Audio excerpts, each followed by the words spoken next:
लिख के लाएं अपने साथ। अच्छा, आप अपना नाम पहले दे दिया करिए, आपको मैं बुला लूंगी आपका 5वां नाम। हाँ जी, अच्छा ठीक है। क्रिएटिव राइटिंग, मैं आपके समक्ष ओम का महत्व बताने जा रही हूँ। क्रिएटिव राइटिंग की संचालिका मान्य सरबजीत जी, हमेशा ही संचालन करने वाली जो आज यहाँ पर उपस्थित नहीं है सुनीला जी को मैं प्रणाम करती हूँ। अपने मनोभावों को कलम से कागज़ पर लिखकर लाने वाले सभी सम्मानित भाइयों बहनों का हार्दिक स्वागत अभिनंदन करते हुए मुझे मौका देने के लिए सरबजीत जी का आभार प्रकट करती हूँ। हमारे शास्त्रों में मानव की उत्पत्ति के लिए लिखा है, क्षिति जल पावक गगन समीरा पंच रचित यह अधम शरीरा। अर्थात पृथ्वी जल अग्नि आकाश वायु द्वारा मानव के शरीर की उत्पत्ति हुई है। धर्म गुरुओं का कहना है मौत होने पर मानव का जन्म 84 लाख योनियों के बाद मिल पाता है। कैसे, किसको, यह मुझ जैसे साधारण व्यक्ति के लिए समझना, मानना, स्वीकारना कठिन ही नहीं असंभव है। हो सकता है आप लोग ज्ञानी हैं, आप इसका हल जानते होंगे। हमारा देश भारत देश पूजा अर्चना आस्था विश्वास के लिए जाना जाता है।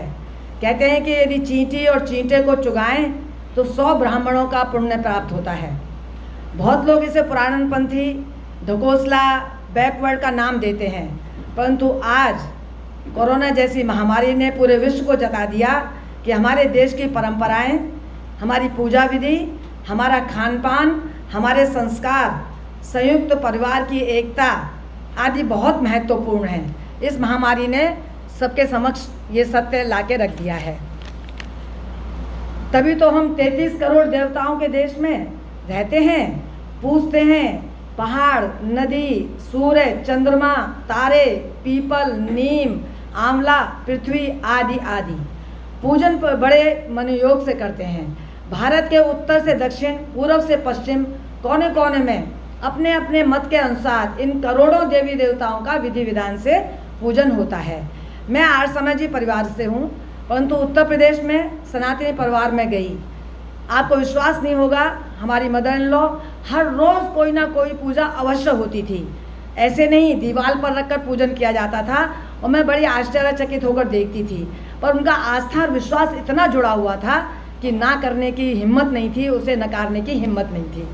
आप सभी को ज्ञान नहीं देना चाहती, क्योंकि आप सभी ने अपने अपने समय में समाज का मार्गदर्शन किया है, पर हर कार्य धार्मिक, राजनीतिक, साहित्यिक, शैक्षिक, सांस्कृतिक आदि इसी श्रेणी में आते हैं।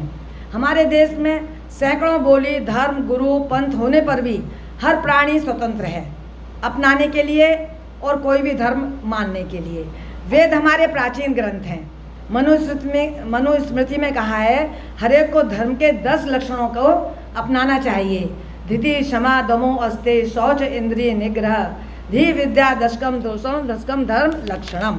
अर्थात धर्म, क्षमा, संयम, चोरी न करना, शरीर की बाह्य आंतरिक सफाई रखना, इंद्रियों से धर्म का आचरण करना, सत्यकर्म करना, क्रोध न करना, इन 10 लक्षणों का हमें पालन करना होता है। 5 ज्ञानेंद्रियों द्वारा, त्वचा, आँख, कान, नाक, जीभ से, और 5 कर्मेंद्रियों द्वारा, मुंह, हाथ, लिंग, गुदा, पैर द्वारा ही हम इसका पालन करते हैं। कहा गया है ब्रह्मांड का सबसे शक्तिशाली मंत्र ओम है, जो अ, उ और म से बना है। अभी नीता जी ने भी इसका उच्चारण करवाया था और मेरे ख्याल सभी जितने भी योग गुरु आते हैं सब इसका उच्चारण अवश्य कराते हैं। हिंदू में ओम, हिंदू धर्म में ओम, ईसाई में आमीन, मुस्लिम में आमीन, बौद्ध में ओम मणि पद्मेन, सिख में एक ओंकार और अंग्रेजी में OMNI अर्थात अनंत के नाम से जानते हैं। अर्थात मजहब, धर्म, संप्रदाय का नहीं है ओम, यह सबका, पूरी इंसानियत का है। जैसे हवा, पानी, प्रकाश मानव मात्र के लिए है, उसी प्रकार ओम भी मानव मात्र के लिए है। ब्रह्मा, विष्णु, महेश का निवास माना जाता है, अर्थात भूलोक, भुवलोक और स्वर्गलोक का प्रतीक है। इसे महामंत्र भी कहते हैं। ओम बनाए अ उ म से, अर्थात यह ब्रह्मांड का शक्तिशाली मंत्र शिव पार्वती का प्रतीक है। ओम शब्द में पूरी सृष्टि समाई है। शारीरिक, मानसिक, आध्यात्मिक लाभ प्राप्त होता है। यह हमारी मुख्य संस्कृतियों का भाग है। इसके उच्चारण मात्र से, वाइब्रेशन होने से विचार शांत होते हैं, नेगेटिव ऊर्जा बाहर जाती है, पॉजिटिव अंदर सर्कुलेट होती है। इसे हनुमान मंत्र भी कहते हैं क्योंकि यह हेल्थ, वेल्थ, सक्सेस और पीस के लिए है। कारागार शुद्ध होता है। पवित्र ध्वनि पवित्र शक्ति का प्रतीक है। यह आकार, उकार, मकार, नाद, बिंदु इन पांचों से मिलकर बना है। अ अर्थात पेट से, उ अर्थात दिल से, म अर्थात मस्तिष्क से इसकी ऊर्जा निकलती है। फेफड़ों में कार्बन डाइऑक्साइड जाती है, मतलब सोलर एनर्जी जाती है। लाइफ एनर्जी से बॉडी हीलिंग अर्थात बीमारियों को भी बाहर फेंका जाता है। 21 मिनट का ओम जाप जिंदगी बदल देता है, सफलता का द्योतक है। ये हिंदू, बौद्ध, जैन सभी धर्मों का मंत्र है। इसे परमात्मा प्रसन्न होते हैं जब से चमत्कारी शक्ति प्राप्त होती है और 108 बार जाप करने से बहुत ही लाभ प्राप्त होता है। इसको ओम का इसलिए नाम दिया गया है, इसका मंत्रों का जाप शुभ माना गया है। वेदों में सर्वप्रथम ब्रह्म ब्रह्मांड के रहस्य पर से पर्दा हटाकर मोक्ष की धारणा को समझाया गया था। कहा है मोक्ष बिना आत्मा की गति नहीं और मोक्ष मार्ग ही सनातन मार्ग है। ब्रह्म अर्थात विस्तार, फैलाव, बढ़ना। उच्चारण से सकारात्मक ऊर्जा आती है। ओंकार की ध्वनि 50% हम योग में ओंकार की ध्वनि कहते हैं, सुनते हैं और बोलते हैं। आप हम सब योग के द्वारा करते हैं। कहा गया है कि प्रारंभ में, इसका प्रारंभ तो है लेकिन अंत नहीं। उच्चारण आप शुरू करते हैं ओम से, कहाँ तक जाते हैं? मैं पहले रुक जाती हूँ, ये आगे रुक जाती हैं, कोई और भी आगे जाता है, तो अंत इसका कोई नहीं है। इसके कितने लाभ हैं? शरीर व मन को एकाग्र करने में मददगार, दिल की धड़कन, रक्त संचार व्यवस्थित होता है, मानसिक बीमारियां दूर होती हैं, काम करने की शक्ति बढ़ती है। उच्चारण करने और सुनने वाले दोनों ही लाभान्वित होते हैं। उच्चारण करते समय पवित्रता का ध्यान अवश्य रखना चाहिए।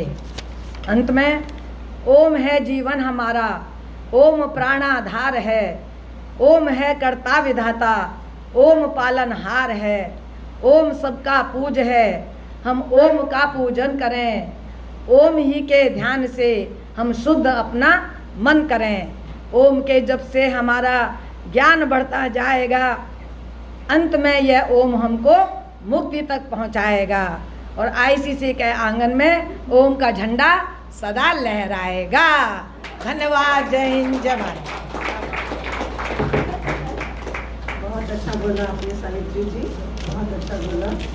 ओम का उच्चारण हम लोग हर योगा क्लास में करते हैं। Thank you very much. धन्यवाद जी। अनुराधा।